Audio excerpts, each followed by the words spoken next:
Hello students. Now the question is, what will be the packing efficiency in a body centered unit cell, body centered cubic unit cell. This is a video for you. Body centered cubic unit cell. Actually, body centered cubic unit cell in closed pack arrangement will look like this. The corner atoms cannot touch each other directly. The diagonal corner atoms you see here, this and this corner atoms cannot touch each other. You see here, they cannot touch each other, but this atom can touch this central atom, and this central atom can touch this atom. So we can also calculate the distance between this corner to that corner, or this particle to this particle. Just look closely from this particle to this particle. What is the length of that? What is the length? This is actually body diagonal. Yes, body diagonal of a cube, isn't it? You see here, actually these two particles cannot touch each other. This particle and that pink particle and that blue particle. So these two blue particles touch each other along the body diagonal. Actually, no direct touch like the previous one in the simple cubic unit cell. Particles touch each other at the corner points, particles touch each other along the side of the cube. But here particles don't touch each other at the side of the cube. They touch each other through the central atom along the body diagonal. What is the body diagonal of a cubic unit cell? Can you tell me what is the body diagonal of a cube? Body diagonal of a cube of side A will be root 3 into A, root 3 multiplied by side of the cube. That is the simple formula of body diagonal. That means from body diagonal means from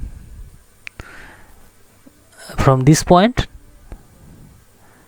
Sorry, actually the cursor is not working here.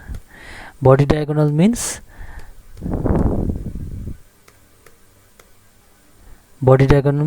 point distance from this point to that point. This is the body diagonal here. So the body diagonal is root 3 multiplied by A, and that is equal to, in closed pack structure you see here, in closed pack structure the central atom touches in one side this corner atom and on the other side this corner atom. So what is the length? Root 3 into A is equal to, first, the length of the diameter of the central particle, 2r. Suppose in this picture actually this red particle and this particle are not shown to have equal radius, but consider they are having equal radius. Radius of this particle, suppose r, and radius of this particle is also r. So altogether body diagonal is equal to r plus 2r plus r, that is equal to 4r. So we can say 4r equals to root 3 multiplied by A. This is the simple formula that we can correlate side of the cube A with radius of the sphere. Side of the cube is A, radius of the sphere is r, and they are related by this equation, 4r equal to root 3a. By this simple equation we can calculate the volume of the unit cell, that is A cube. A cube now is A. How much is A? A is equal to 4r by root 3, that is 4 by root 3 into r to the power 3. This is the volume of unit cell. Number of particles per unit cell is, in body centered cubic unit cell, 8 vertex points, 1/8 volume sharing per particle. So 8 multiplied by 1/8 plus 1 at the center of particle, center of unit cell, that is 1. The 1 plus 1 is equal to 2. That number of particles per unit cell is 2. Now the volume of spherical particles, total volume of spherical particle, volume of one spherical particle is 4/3 pi r cube.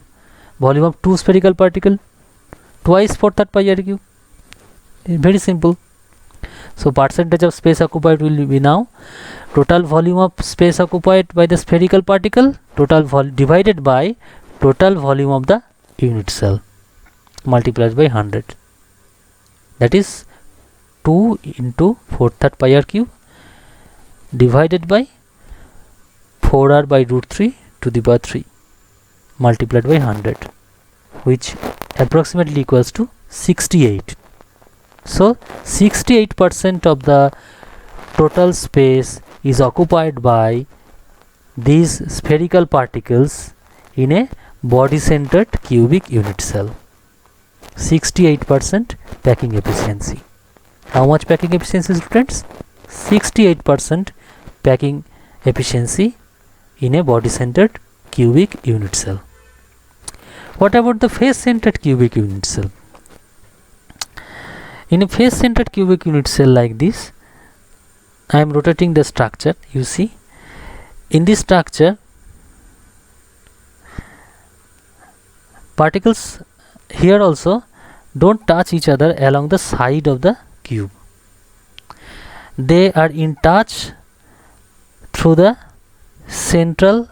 one central facial atom. In face-centered cubic unit cell, one atom is present per face at the center of each face. There are 6 faces in a cube, so altogether there will be 6 particles at 6 centers of 6 faces.